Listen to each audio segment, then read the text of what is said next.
नमस्कार, मी प्रिया काळे. तरुण भारतच्या न्यूज बुलेटिनमध्ये आपल्या सर्वांचं स्वागत. आता पाहूया ठळक घडामोडी. कर्नाटक, महाराष्ट्र, गोवा आणि आंध्र येथील लाखो भाविकांचे श्रद्धास्थान असलेल्या सौंदत्ती श्री रेणुका यल्लम्माच्या दर्शनासाठी दुर्गाष्टमीच्या दिवशी मोठी गर्दी दिसून आली. उदो ग आई उदोच्या गजरात यल्लम्मा डोंगर परिसर अक्षरशः दुमदुमून जात होता. जोगुळभावी आणि उगरकोळच्या 7 डोंगरातील पवित्र पुण्यकुंडात भाविक स्नान करून देवीच्या दर्शनासाठी रांगेत उभे राहिले. गाभाऱ्यात देवीच्या अखंड ज्योतीला तेल अर्पण करून भाविकांनी यल्लम्माची मनोभावे प्रार्थना केली. भल्या पहाटे उठून हातात शस्त्र घेऊन धावणे हा दौडचा उद्देश नसून शिवभक्तांमध्ये प्रबोधन व्हावे, ऐतिहासिक घटना आजच्या पिढीला समजाव्यात हा आहे. त्यामुळे रविवारी शहापूर विभागात झालेल्या दौडीमध्ये ऐतिहासिक सामाजिक देखावे सादर करण्यात आले. हिंदवी स्वराज्य संस्थापक छत्रपती शिवाजी महाराज यांच्या पराक्रमाची साक्ष देणारे देखावे रविवारच्या दौडचे आकर्षण ठरले. शिवप्रतिष्ठान हिंदुस्थानच्या वतीने काढण्यात आलेल्या 8व्या दिवशीच्या दौडची सुरुवात अंबाबाई देवस्थान, नाथपै चौक, शहापूर येथून झाली. शिवप्रतिष्ठानचे राष्ट्रीय अध्यक्ष रावसाहेब देसाई, धारकरी संजू चंदगडकर यांच्या हस्ते ध्वज चढवण्यात आला. प्रेरणा मंत्र म्हणून दौडीला सुरुवात झाली. गोवावेस येथील बसवेश्वर सर्कलमध्ये दुर्गा माता दौडची सांगता झाली. खंडेनवमीच्या पार्श्वभूमीवर शहरात ऊस आणि झेंडूच्या फुलांची आवक मोठ्या प्रमाणात वाढली आहे. मुख्य बाजारपेठेसह काकतीवेस रोड, यंदेखूट, सम्राट अशोक चौक यासह इतर ठिकाणी ऊस व झेंडूच्या फुलांची विक्री सुरू झाली आहे. साधारण 70 रुपयाला 5 ऊस याप्रमाणे विक्री सुरू आहे. दसरा व दिवाळी सणाच्या पार्श्वभूमीवर शहरात मोठ्या प्रमाणात ऊसाची आणि झेंडूच्या फुलांची विक्री होते. सोमवारी खंडेनवमी असल्याने शहरात ऊस व झेंडूची फुले विक्रीसाठी दाखल झाली होती. सीमा भागातील मराठी भाषिकांकडून सीमा प्रश्न सोडवण्यासाठी लोकशाहीच्या मार्गाने लढा दिला जात आहे. दिनांक 1 नोव्हेंबर रोजी काळ्या दिनी मूक सायकल फेरी काढली जाणार आहे. जिल्हा प्रशासनाकडे यासाठी परवानगी अर्ज दाखल करण्यात आला आहे. गेल्या काही वर्षापासून या फेरीला प्रशासनाकडून परवानगी नाकारली जात आहे. असे असले तरी सायकल फेरी काढणारच असा निर्णय तालुका महाराष्ट्र एकीकरण समितीच्या बैठकीत घेण्यात आला. कित्तूर उत्सवाच्या पार्श्वभूमीवर रविवार दिनांक 22 ऑक्टोबरच्या सायंकाळी 6 पासून पुढील 4 दिवस कित्तूर व तालुक्यातील दारू दुकाने बंद ठेवण्याचा आदेश जिल्हाधिकारी नितेश पाटील यांनी बजावला आहे. रविवारी जिल्हाधिकाऱ्यांनी यासंबंधीचा आदेश जारी केला आहे. रविवारी सायंकाळी 6 पासून गुरुवार दिनांक 26 ऑक्टोबरच्या सायंकाळी 6 पर्यंत संपूर्ण कित्तूर तालुक्यातील दारू दुकाने व बार बंद ठेवण्याचा आदेश देण्यात आला आहे. गेल्या अनेक वर्षांपासून बेळगावात साजऱ्या होणाऱ्या श्री दुर्गा माता दौडीत नेहमी सहभाग घेणाऱ्या राणी नावाच्या श्वानाचा आज दुर्गा माता दौडीच्या समयी आळवाण गल्लीतील नागरिकांनी सन्मान केला.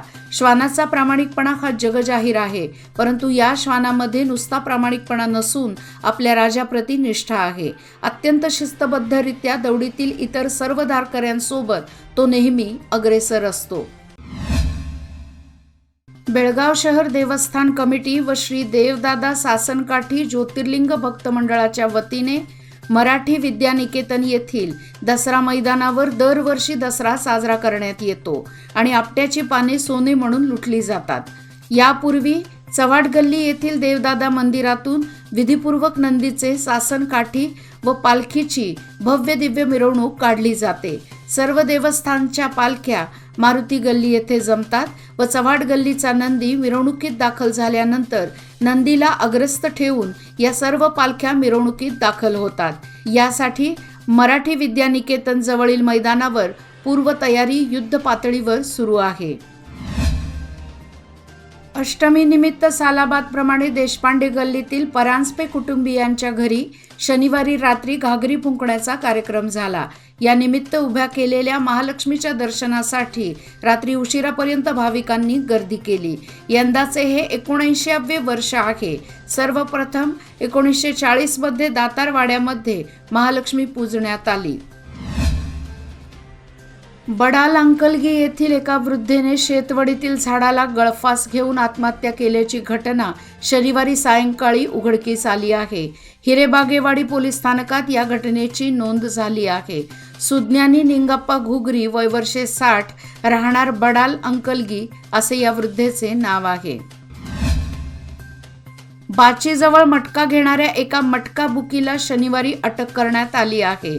बेळगाव ग्रामीण पोलिसांनी ही कारवाई केली आहे. उमर अब्दुल गणी सय्यद, राहणार अझमनगर असे त्याचे नाव आहे.